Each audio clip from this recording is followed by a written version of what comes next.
Buenas, hermanos, que é Roberto Simões, do site O Contemporâneo, e eu convido vocês aqui a refletir comigo sobre a ideia, um conceito bastante conhecido e popular do yoga como filosofia de vida. No primeiro momento, a gente tem que entender o seguinte: o que raios é uma filosofia de vida?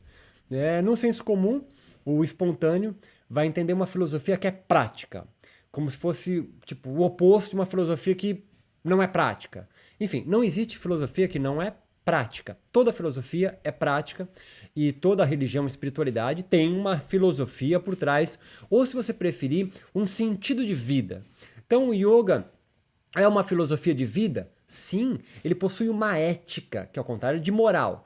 Ética é algo que você faz mesmo sem ninguém estar vendo ou com medo de ser punido. Moral você só faz porque, se for pego, você pode ser punido ou recriminado. Então, o yoga é uma filosofia de vida? Absolutamente sim, é uma filosofia de vida. Então, pressupõe então que o yoga entenda ou que ele te forneça, vamos dizer assim, umas diretrizes para uma boa vida. Ou, como eu prefiro dizer, copiando o meu amigo Clóvis de Barros, mas que eu não conheci, mas eu considero, a vida que vale a pena ser vivida. O yoga propõe, então, uma vida que vale a pena ser vivida. E ele vai dizer para você, primeiro, vai explicar por que você sofre. Segundo, o yoga você sofre porque há um turbilhão na sua consciência, na sua mente, que enreda em você na ignorância. E essa ignorância faz você, então, viver na servidão humana. Você vira então um servo, né? Não existe um demônio no yoga ou espíritos obsessores que vai enredar você no sofrimento. É você mesmo responsável por isso. Então esse é um primeiro ponto muito bacana de uma outra filosofia de vida que a nossa sociedade, baseada na filosofia de Platão e Aristóteles, que vai fundar então a base filosófica do cristianismo, que é um inimigo que te enreda no sofrimento, na dor. No yoga não tem inimigo, não tem o demônio, não tem o Exu dos evangélicos, né, que pegam da Umbanda ou das religiões afro em geral, o inimigo do seu sofrimento. Você sofre e o problema é seu. Então você está enredado numa vida de sofrimento, longe da boa vida, no yoga, porque você é ignorante, ou, como eu prefiro, você vive uma vida alienada ou alienante. Ou ambos, né? Alienado e aliena outros. Poderíamos pensar, então, segundo yoga, que devemos seguir uma vida no qual nós construímos nossos próprios valores. É possível pensar o yoga sem valores determinados que vão te enredar para uma vida boa. O yoga não te dá um caminho tipo coaching, certo? Te dando todos os preceitos morais, os valores que você deve seguir para alcançar a boa vida. No yoga, isso não acontece. Então, como que acontece no yoga? O yoga vai, pelo menos na minha leitura, ser muito parecido com a ética de Spinoza, um filósofo ali que vai surgir em 1600 com a sua filosofia. O que significa isso?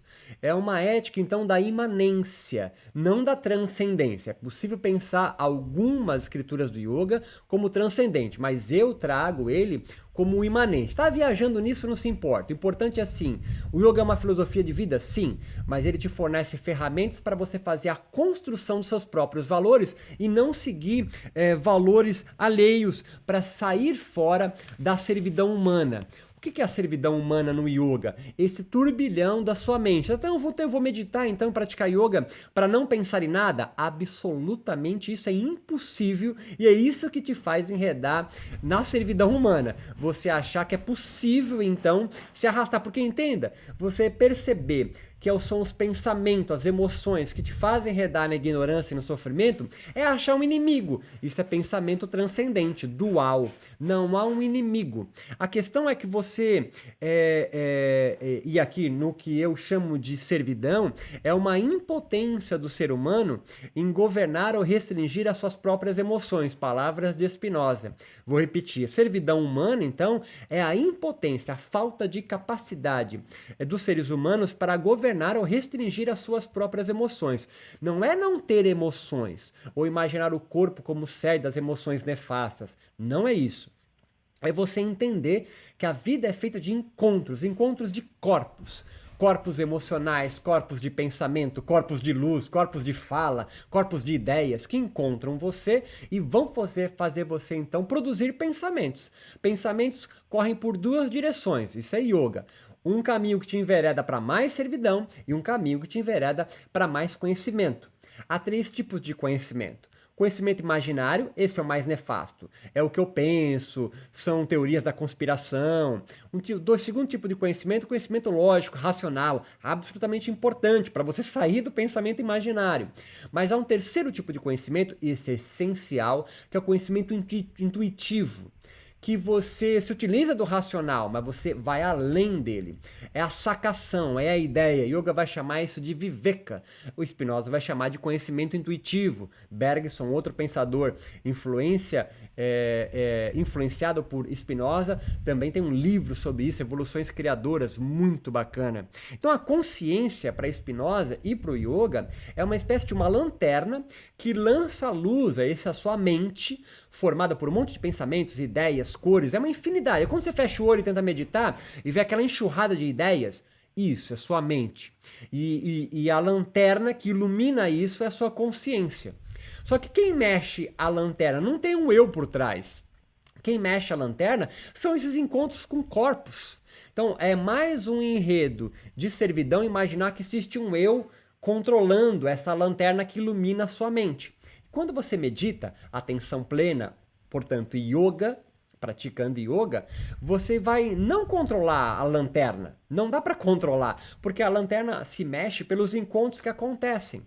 Mas você vai ter uma sacação, vai dar um passo para trás e falar assim: nossa, cara, olha que viagem que é a minha mente. Existe uma lanterna que ela vai se mexer porque vem um pensamento de raiva, aí te mexe para cá, de amor para cá, alguém te toca e traz carinho, vai para cima. Isso vai mexendo de forma aleatória pelos encontros que você tem.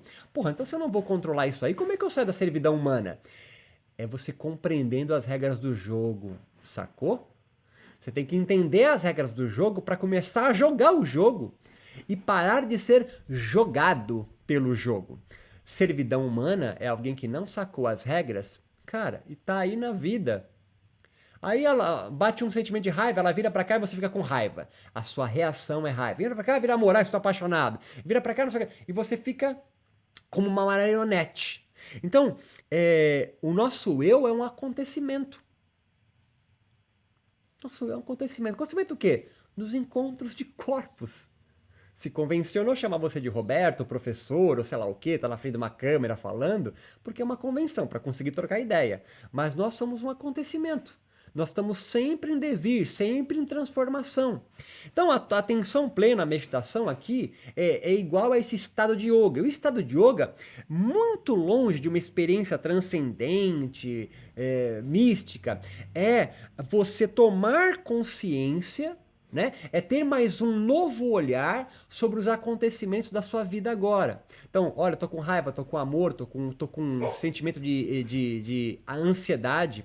Então, tomar as rédeas dessa lanterna é impossível, mas tomar um distanciamento e entender esse jogo faz você então começar a se enredar longe da servidão humana e começar então a entender as regras e aprender a jogar o jogo. Mas como eu vou aprender a jogar o jogo? Meditação, yoga, vai te aprender a ter uma atenção plena sobre isso. Mas sempre quando eu sento para meditar, é uma enxurrada de pensamentos. E aí que você começa a ter as sacações, as intuições sobre a sua vida. Espero que tenha contribuído com você. Nos encontramos no próximo vídeo e comece a pensar um pouco mais em Spinoza e traçar essas correlações junto com a filosofia do yoga. E aí você vai entender o yoga como uma filosofia de vida e não só como um treino. Para de treinar o yoga e comece a jogar com o yoga te apresentando as regras. Isso vai facilitar muito a sua vida. Forte abraço, até o próximo encontro.